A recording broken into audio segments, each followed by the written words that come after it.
Welcome to Credo. This morning, we are being joined by Terry Draper, who began attending UUCC in December of 2022. He joined as a member in April 2023, which is not that long ago. He volunteers on the Opening Door School Management Team, is the Liaison and Zoom Tech support for the Humanist Group, is helping to start up a men's Affinity group, and works in the AV booth for streaming our services. Why don't you do a few things, Terry? He also plans to be active with UU the Vote effort this year. Terry is going to talk to us today about his experiences growing up in a Southern Baptist community in Oklahoma through his journey of participating with Unitarian Universalism in California and Texas to his current embrace of being an active member of UUCC. Let us welcome Terry Draper.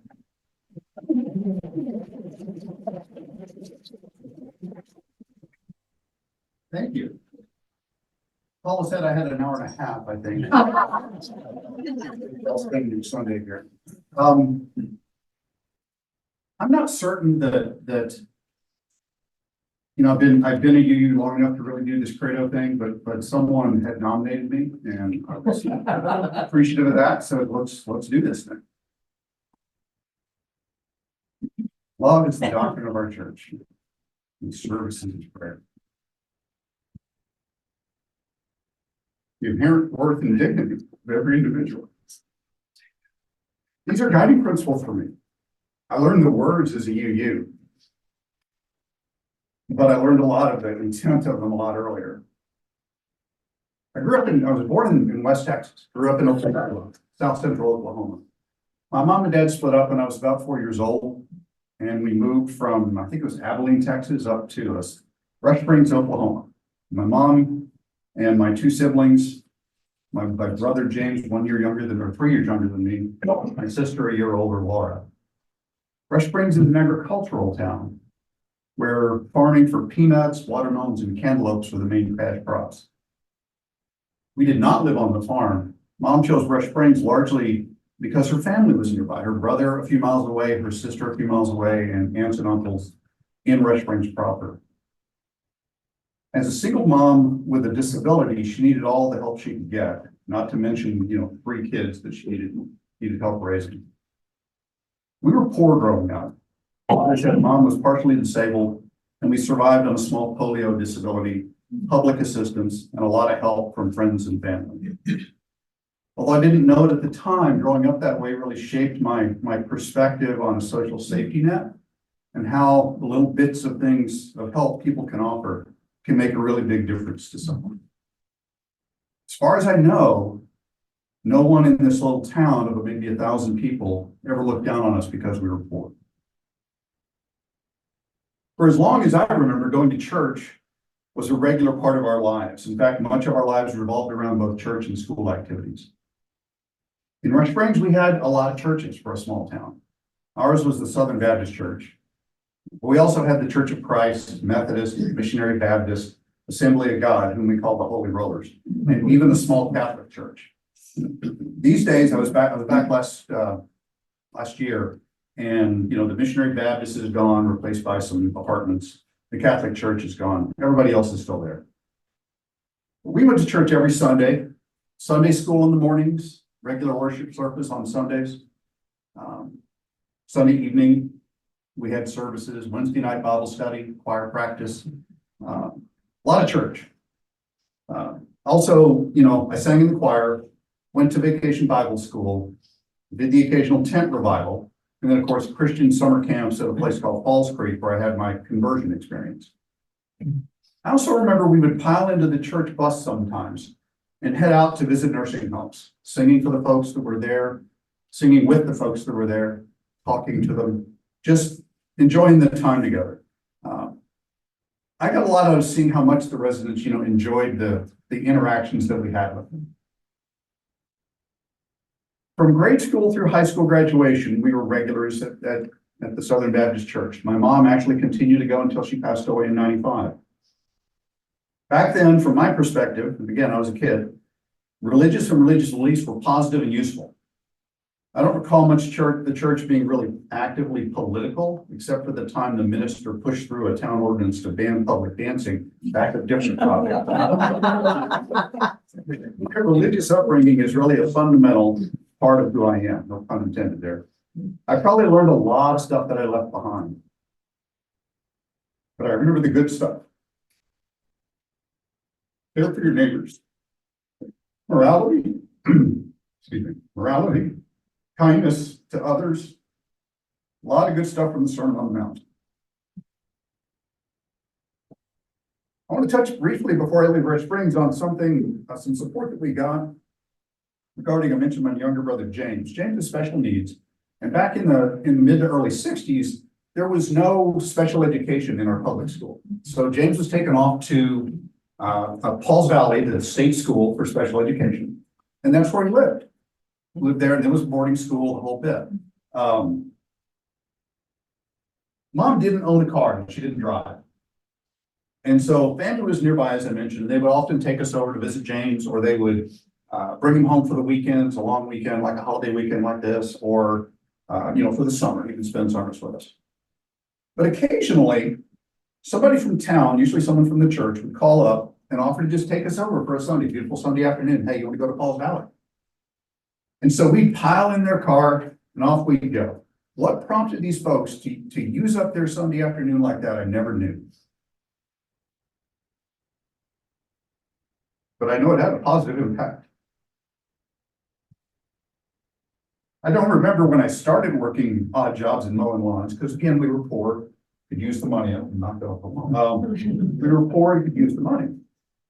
By the, I was probably 12 years old. By the time I, got into the 15, 16 range, I had quite the empire of mowing lawns in this small town. It was me and one other guy. We sort of owned all of the mowing lawns.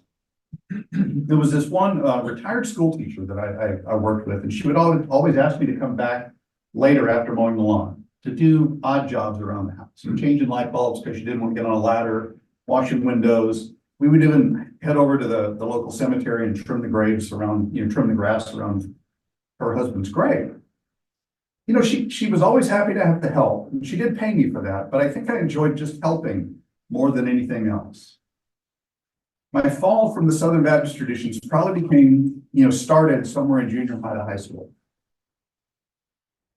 A good friend of mine was an avid reader of science fiction, and introduced me to some. We had a decent public library for a small town, and I voraciously consumed these science fiction books.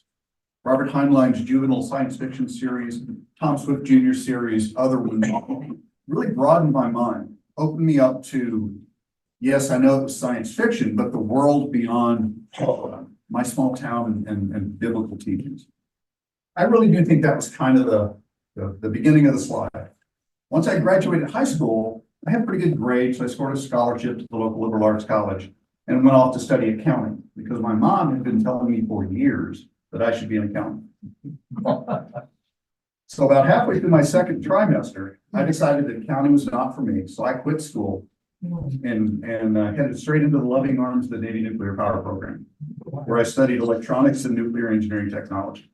About that same time, I left behind that Southern Baptist church, but really without any trauma or without any bad blood. So for me, those formative years, that religious upbringing were positive and important.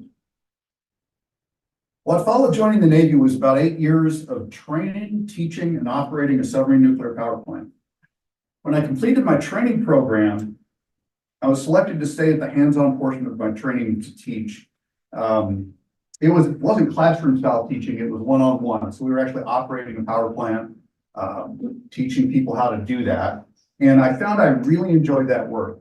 It was those one-on-one interactions, helping people to learn, helping them to get better at what they did. And through that, I got better at what I did. It was a real formative time for me in terms of working with people. The training facility was in upstate New York, near Saratoga Springs, home of Skidmore College, which at the time was all female. I'm not sure if it is still, and bars that stayed open until 4 a.m. And a bunch of really young sailors who could drink. And so mix all that together. And one of the things you get is a lot of young men who, and a few young women, mostly it was the men who did this because men, There was a lot of DWI incidents, a lot of arrests, a lot of tickets, accidents, that sort of thing. And the Navy had kind of a bad odor in it, in the community. I don't know how I decided to do this, but I showed up at the local Red Cross office one day and trying to figure out what I could do, some kind of volunteer work that I could do to maybe help the Navy's reputation. I ended up learning to teach CPR and first aid, and I taught those classes in the community there. I don't really think it made a huge difference in the Navy's reputation, but it was my first real taste of giving back to the community, and I really enjoyed it. I kept up the teaching after I left New York and, into my next duty stations. Eventually, I ended up in the Norfolk area, Norfolk, Virginia, where I met my wife, Jane, back in 1985. Through that period of time after high school, I was not particularly religious, and neither was Jane, although she had attended the UU Church in Norfolk for a while. A couple of years later, we moved to Sacramento, and we sporadically attended the UU church there. But it wasn't until we moved to Dallas, Texas, that we really became more involved, joining the First Unitarian Church Dallas. Moving to Dallas was a career move, but in doing so, we left behind a really close circle of friends. Seeking to rebuild that community was important, and we decided to give the First Unitarian a try. I do remember in this little suburb of Dallas, shortly after we moved in, someone knocked on the door. It was the local ladies welcome wagon sort of thing. And they said, "Where's your church home?" Because that's what they ask you, is this sort of right after your name. Like, what? And we said, we're Unitarian Universalists. Oh, I don't know if we have any of those around here. I think you do. So we reached out, we started going to First Unitarian. And it was called First Unitarian, still is not. We engaged in the church. To be honest, we were not deeply engaged in the work of the church. We participated in the community. We did these small group discussions called deepening groups, made a lot of good friends, did some dinner groups. Heck, I even played on the church softball team. But we, again, didn't do a lot of volunteering. Still, it was a great environment to be part of a community of like-minded individuals outside of work. It was a great way to begin to understand more this liberal faith tradition that's very much different than the Unitarian Universalism. Almost 19 years ago, we relocated to Charlotte. We lived down in Mint Hill, leaving behind friends and family and our UU community again. In return, we gained family, some of Jane's cousins. Faced again with rebuilding our community, we talked about different options because at the time UUCC seemed so far away. Getting here for the morning service was just touching. So we came a few times, but we didn't get engaged. We talked about going to local churches because there's a bunch of them around in Mint Hill, more than in my hometown. And our cousins were happy to get us involved in their churches. But it didn't feel right to even try to do that. I didn't want to go to a church to meet people and engage with them and feel like I was faking my beliefs, faking what, not having to swallow those things that I don't believe. So we turned inward. We didn't really engage and develop a lot of friends outside my work environment. We stayed loosely connected with Unitarian Universalism. We were members of the National UUA. We always identified as UUs. I like to call us backslidden UUs. Fast forward to about 7 years ago, and I changed jobs. I used to work in Uptown. I changed jobs, and I was working at home. Jane had been retired since before we moved here, but she was starting to have some health issues. And so it was a good time for me to be able to be working at home, be able to take care of her. And I also decided about that time it was time to get into better physical shape, so I'd be in better conditions to take care of her as she got older and had health issues.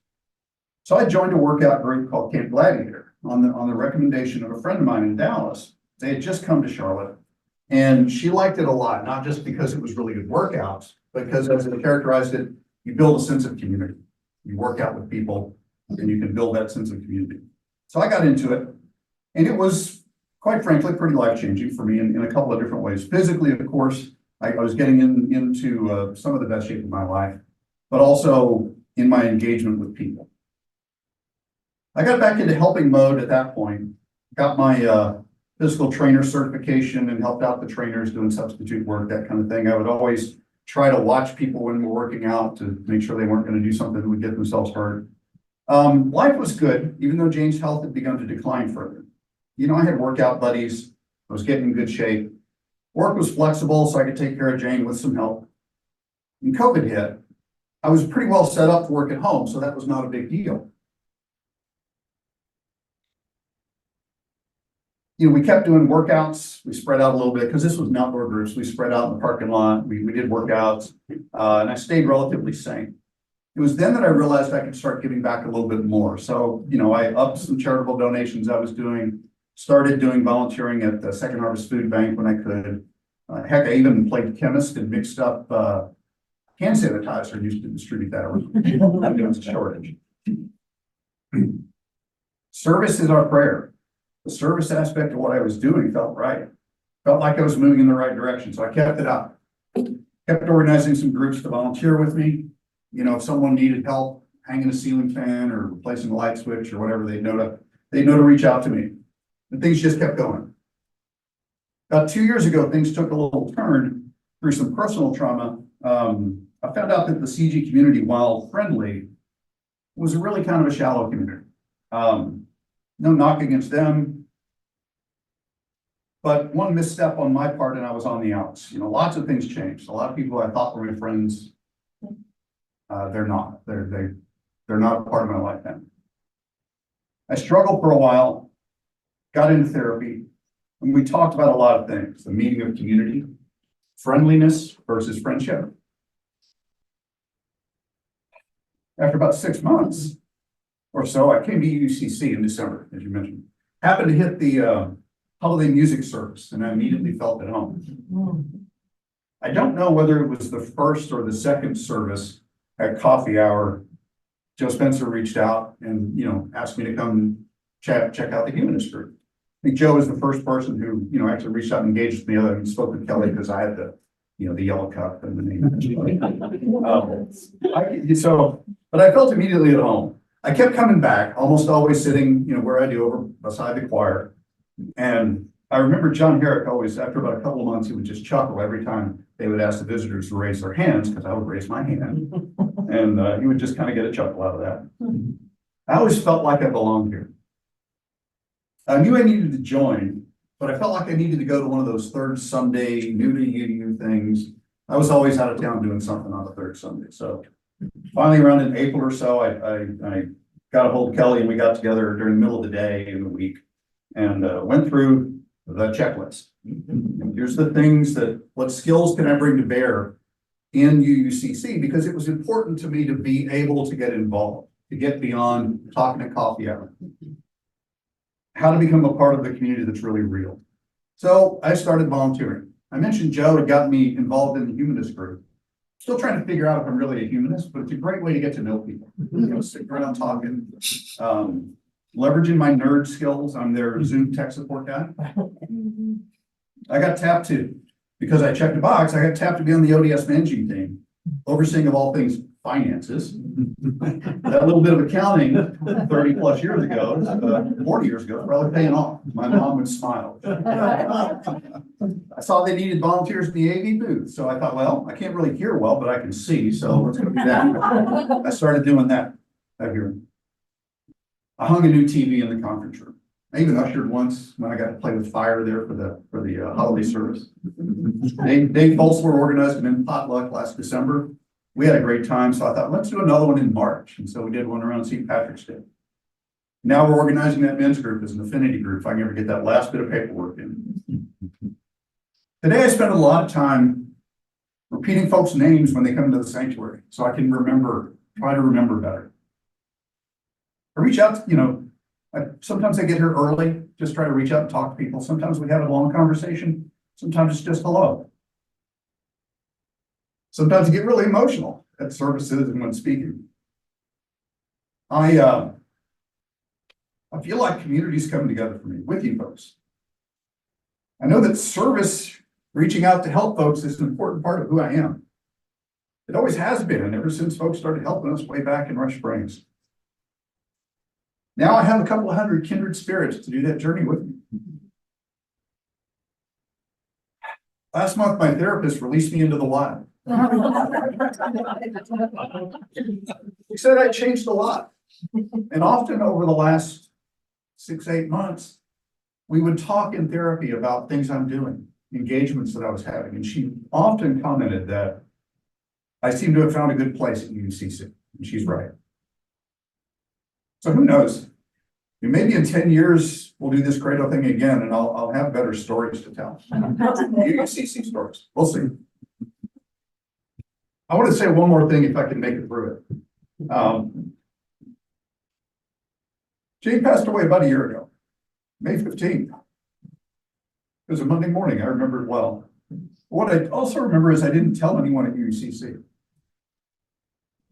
You guys didn't know me that well. I've been coming just a few months. And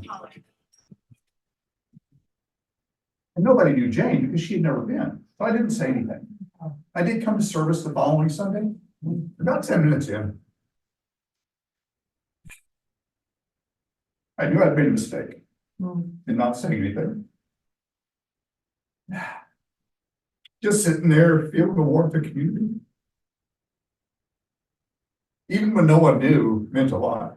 After the service, I emailed Kelly, let her know, and several people reached out to me, not just professional staff, but members of the community. And that warmth and love was amazing.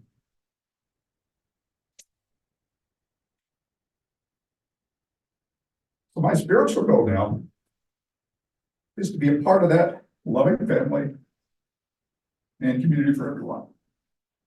And maybe in 10 years, I can get do something like this without crying. So, that's me.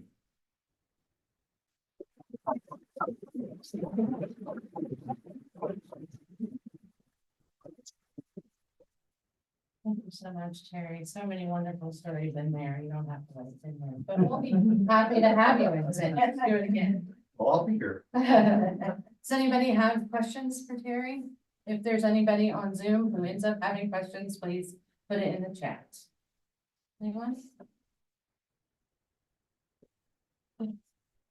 So you kind of glided from how important the basics of the Southern Baptist experience were to by junior and high school being past that, but I'm curious about that transition. It was very gradual. It was, the transition was, you know, if you really spend a lot of time reading the Bible and studying the Bible, you get into things that you read and you're like, really? Wait a minute, let me flip the page over here and it says this. And that was what really got me. I mean, I know that like Robert Heinlein is, if anyone's ever read some of his stuff, most of you, if you were a liberal arts major, you probably had to read Stranger in a Strange Land. He's an interesting fellow, a bit of an anarchist, libertarian, but he would often work in, you know, references to people who are overly believing in religion as a way to not think. And it was some of that subliminal sort of things that just led me to question some of the beliefs. You know, being in that fundamentalist Christian community is comfortable. Mentally, it's nice to know that, you know, don't worry about what happens here, because once you step over the line, you got a good life afterwards. That just doesn't make a lot of sense to me. Yes, ma'am. I like the fact, my first husband who died was from Pauls Valley, Oklahoma. Wow. Okay. And he grew up Southern Baptist. Mhm. And when we met, we gradually, I had shifted long before, but he was much later. But I love the fact that you took your heritage, you weren't angry about it, it just enriched you. And he was the same way. And when he died, we had kind of a split, Southern Baptist and UUCC. Oh, that We sang, let the mystery be and how great there are. I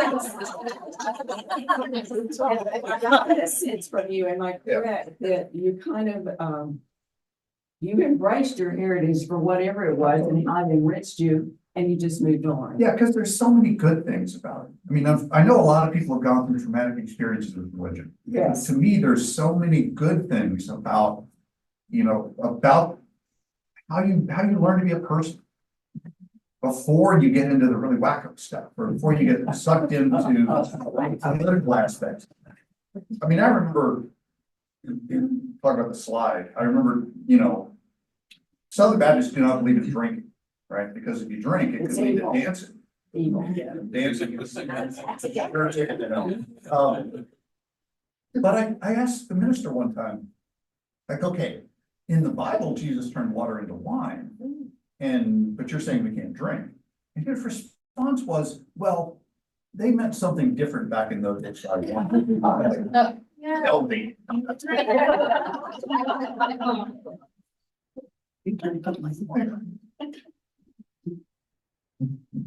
So when were you a member of First Church Dallas? Oh, it was right as a couple of years before Reverend Holman left. So I was gonna say 97 to maybe 2001. Yeah, Daniel Cantor's the senior minister there now. I don't think you'd remember him. We played softball together. So He's still there. he is still. That church is huge, by the Yeah. way. It's almost 3 times the size of our. Wow. Yeah, It's at beautiful. last count, I think they had 14, 15 members. Wow. Very good there. Yeah. Please no. No, this was it. Anybody else? Yes. I just want to say thanks for this because I think it kind of goes with the service and the song about hands. I think we get very caught up on these lofty goals here. And it's just a reminder of the simple acts. And there's a lot of people that need help in just doing a thing like the ceiling fan or driving somebody to get their groceries, or a lot of things that we could be doing to make a difference too. Absolutely. Yeah, I thought when I sat through service today, I thought, man, I don't think they could have lined this up any better. Love synchronicity. So we have a, Oh. sorry, go ahead, please. Oh, I was just gonna say, I'm from Dallas, Dallas, North Carolina. Yeah, I get that little confusing. As an adult, and So the question is, how's your brother doing? He's doing great. He went through his own little trials, but he lives on his own. And he graduated out of the school very, very nicely. They actually have a wonderful transition program where you graduate, you go into a group home setting, and you can stay in that group home setting for as long as you want to. He got married, so he had to exit the group home system. That marriage dissolved a few years later, but so he has a small home in Pauls Valley that I had gotten for him. Because love my brother, but he's a terrible renter. So I bear that burden. And no, he's doing really well. He lives on his own. He's happy. Today's his birthday. Yeah, he's doing well. Great. Do you still live in Mint Hill? I do still live in Midville, yes. I live right off of Highway 51 and Mintwood Drive, right across from Farm. Does it still feel like it takes too long to get here sometimes? Not as long as it used to, but yeah, I'm used to it now. quicker than uptown. It is quicker than uptown. I do not miss logging into uptown for work. That would be. Your sister's still out? She lives in Oklahoma too. She had moved to California for a while. She moved back. So she lives about an hour away from my brother in Comanche, Oklahoma. Oh, no, she still following the southern. No, she's not. She's not. So only my mom stuck with that. Yeah. And I think Laura stepped away from it a little earlier than I did and a little more forcibly. She was, and if she was here, she would say that, well, she would say I was the stick in the mud child. She was the rebel. You know? She find a new faith tradition or is one of the noms? I think she's one of the nuns. She and her husband are one of the nuns. I think some of their faith tradition revolves around medicinal marijuana. Yes. It's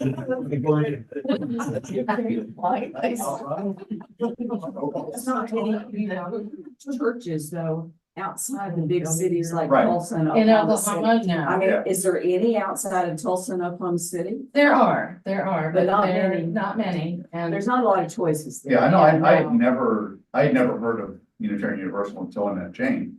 and Many years Tulsa, later. Tulsa and OKC are huge. Yeah. I mean, Tulsa in particular is ginormous. So I would imagine that people come from afar to go to Yeah. Tulsa.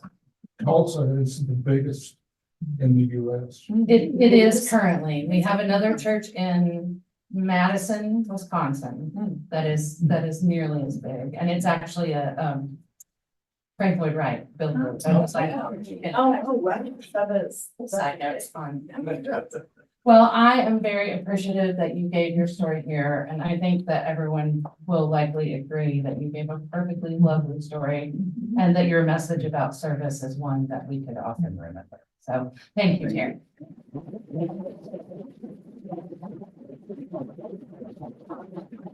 Our next Credo presentation is June 16th. It would have been the 23rd, but that's GA Sunday.